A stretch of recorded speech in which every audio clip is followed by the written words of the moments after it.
शंभू हरी सिंह का मुलाजिम था। शंभू की तबीयत ठीक नहीं थी। उसकी बेटी बीना का बीए का रिजल्ट आया था और वह फर्स्ट क्लास पास हो गई थी। बड़ा एहसान किया है मालिक।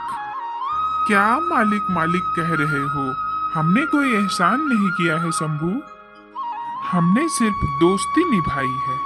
अच्छा, अब तुम आराम करो। तभी वहाँ बीना आ जाती है। क्या हुआ बाबूजी? कुछ नहीं बेटी, तुम बीए पास हो गई, हमको बहुत खुशी है। हाँ बेटी, इतना खुश हो गए कि दफ्तर में चक्कर खाकर गिर गए। लेकिन अब चिंता की कोई बात नहीं है। हम जाके अपना डॉक्टर भेज देंगे, ठीक है? चलो बेटा। इतना कहकर हरी सिंह और उनका बड़ा बेटा वहाँ से चले जाते हैं। ये लोग कौन थे बाबूजी?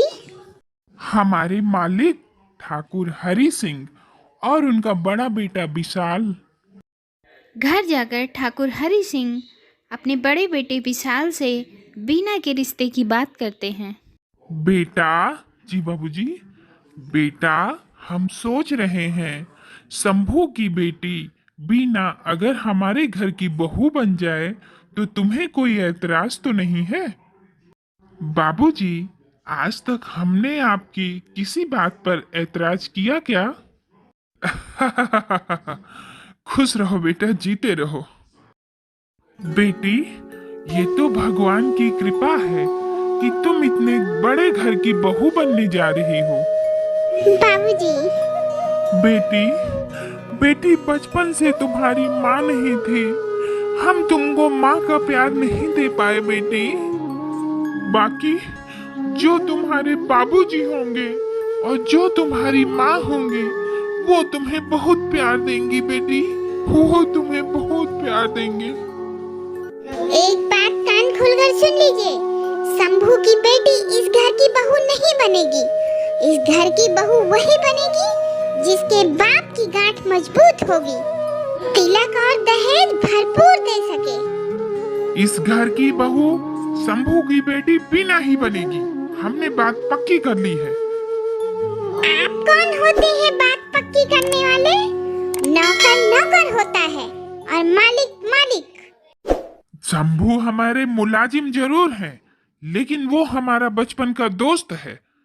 और दोस्ती में मालिक और नौकर नहीं होता, सब बराबर है। अरे बीना पढ़ी लिखी सुशील है। हमने बहुत सोच समझ कर फैसला किया है, इस घर की बहू वही बनेगी। हरगिज नहीं होगी। हमारे भी पहले बेटे की शादी है। हमारे भी दिल में कुछ अरमान है, कुछ सपने हैं। कान खोल कर सुन लीजिए। विशाल की शादी में आपकी मर्जी नहीं, हमारी मर्जी चलेगी। हाँ। निर्मला की शादी तुम्हारी ही पसंद से हुई है। कितना बढ़िया दामाद ढूंढा है कि घर जमाई बनकर ही रह गया। उससे क्या करना है? सारा काम उसी ने संभाल रखा है। बैठ कर नहीं खाता। ऐसा लायक दामाद है किसी का? बकवास बंद करो। एक बार तुम्हारी बातों में आकर बेटी की शादी में हमने धोखा खा लिया, लेकिन अब विशाल की शादी में हम धोखा नहीं खाएंगे। हमको तिलक और दहेज नहीं चाहिए। लेकिन हमको चाहिए। हमने बेटी की शादी में दिया है और बेटे की शादी में लेंगे और जरूर लेंगे। हम अभी दामाद बाबू से शंभू के घर खबर भिजवा देते हैं कि ये शादी नहीं होगी। महल का सपना न देखे, अपनी औकात में रहे। उमा, खबरदार जो तुमने ऐसी हरकत की तो शादी वही होगी। हमने वचन दिया है। ठाकुर हरि सिंह अपनी गर्दन कटा सकता है, लेकिन अपना वचन नहीं तोड़ सकता। समझ गई? आ, आ, आ, आ। तभी अचानक से ठाकुर हरी सिंह की तबीयत खराब हो जाती है और उनके सीने में दर्द होने लगता है। बाबूजी, क्या हुआ बाबूजी? बेटा, जल्दी से डॉक्टर को बुलाओ। ये चंडालिन हमारी जान लेके मानेगी। बाबूजी, बाबूजी, बेटा तुम बीना से ही शादी करना, जरूर करना। इस तरह विशाल और बीना की शादी का वो दिन भी आ जाता है। बारात जनवासे में आके रुकी रहती है। तभी उमा देवी के दामाद जी वहाँ आते हैं। बारात दरवाजे पर नहीं जाएगी शंभू सिंह? क्या हमसे ऐसी कौन सी भूल हो गई कि बारात दरवाजे पर नहीं जाएगी? अरे बारात दरवाजे पर नहीं जाएगी तो हमारी इज्जत मिट्टी में मिल जाएगी बेटा। ठाकुर साहब का दामाद होके कम से कम तुम तो ऐसा मत कहो बेटा।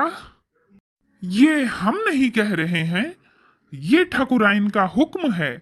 जब तक आप 10 लाख रुपए नगद लाकर नहीं देते तब तक दरवाजे पर बारात नहीं जाएगी।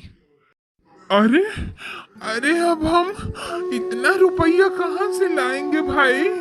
हम जिंदगी भर कमा कर भी इतना पैसा नहीं जोड़ सकते।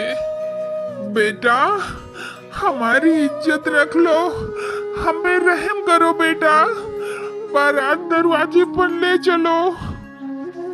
बिना मांग पूरा हुए बारात दरवाजे पर नहीं जाएगी। तभी वहाँ ठाकुर साहब के छोटे बेटे अमर आ जाते हैं। कैसे नहीं लगेगी भाई साहब, बारात दरवाजे पर जरूर जाएगी। और जब बारात दरवाजे पर लगाना ही नहीं था तो आप बारात लेकर आए क्यों? अमर, ये तुम्हारी माँ का हुक्म है और तुम अपनी माँ को अच्छी तरह से जानते हो। अरे हम तो आपको भी अच्छी तरह से जानते हैं भाई साहब। शंभू काका, आप चलिए द्वार पूजा की तैयारी करिए, हम भैया के साथ बारात लेकर आते हैं। बेटा भगवान तुमको हमेशा खुश रखे। इधर ठाकुराइन के दामाद जी खबर लेकर ठाकुराइन के पास पहुंच जाते हैं। ये तुम क्या कह रहे हो दामाद बाबू? हम जो कह रहे हैं सच कह रहे हैं माँ जी। हम तो सिर्फ शंभूनाथ को आपका फरमान सुनाने गए थे और अमर ने हमारा जो कर्म नहीं चाहिए वो कर्म कर डाला।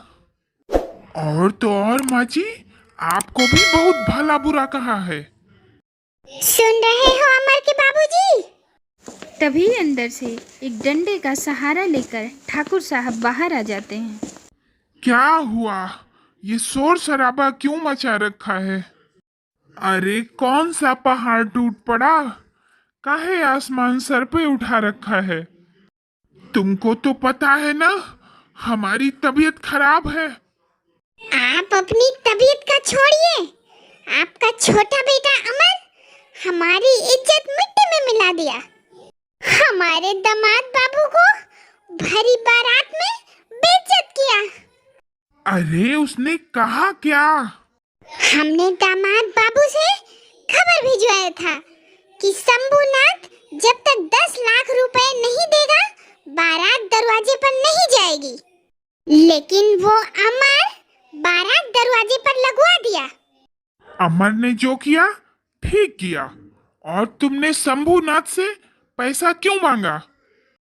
इधर विशाल और बीना की शादी का कार्यक्रम जोर शोर से चल रहा है। अगर आप ये शादी नहीं रोकेंगे तो अनर्थ हो जाएगा।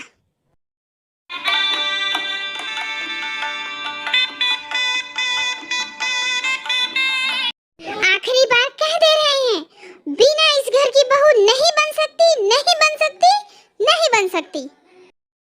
इधर विशाल और बीना की शादी संपन्न हो जाती है और बीना की विदाई हो जाती है। बीना अपनी आंखों में सपने सजाए हुए मायके से ससुराल आ जाती है। इधर ठाकुराइन और उनकी बेटी उर्मिला साथ में बैठे हुए थे। अमर दौड़कर यह खबर अपनी माताजी को देता है। माँ, माँ, अरे माँ, भैया भाभी आ गए। ठाकुराइन अमर की बातों का कोई जवाब नहीं देती और उसकी तरफ से मुंह फेर लेती हैं। अरे माँ, बहू को परछोगी नहीं, उसका सिंदूर नहीं बहोरोगी। अरे माँ, बहू को तो गृह प्रवेश भी कराना है। जल्दी चलो माँ, जल्दी चलो। कैसे भैया, कैसे भाभी, कोई प्रवेश नहीं होगा। अपनी माँ की इज्जत को ताखे पर रख के शादी करवा दी। अब चले हो रस्म निभाने। इधर बीमार ठाकुर साहब बिस्तर पर पड़े पड़े ठाकुराइन की सारी क्रूरता को सुन रहे थे। हट जा, दूर हो जा हमारी नजर से। ऐसा अनर्थ मत करो भाग्यवान, खुशी के माहौल में जहर मत घोलो। आह आह आह आह। जाओ जाओ, विधि पूर्वक बेटा बहू को अंदर ले आओ, जाओ। माँ, इतनी कठोर मत बनिए।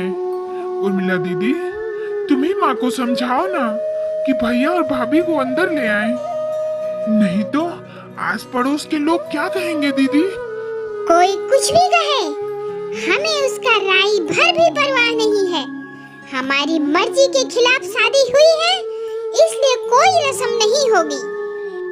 जाओ, जाकर कह दो जैसे शादी हुई है वैसे ही अपने आप अंदर चली आए। चलो बेटा। इस तरह ठाकुराइन अपने बड़े बेटे और बहू का गृह प्रवेश करने नहीं जाती हैं। क्या ठाकुर साहब का बड़ा बेटा और बड़ी बहू इस घर में प्रवेश करेंगे या नहीं, जानने के लिए देखिए हमारी अगली वीडियो। फिर मिलते हैं आप लोगों से एक नई वीडियो के साथ। तब तक के लिए बाय बाय। हमारे चैनल को सब्सक्राइब करें, वीडियो को लाइक एंड शेयर करें। Thank you.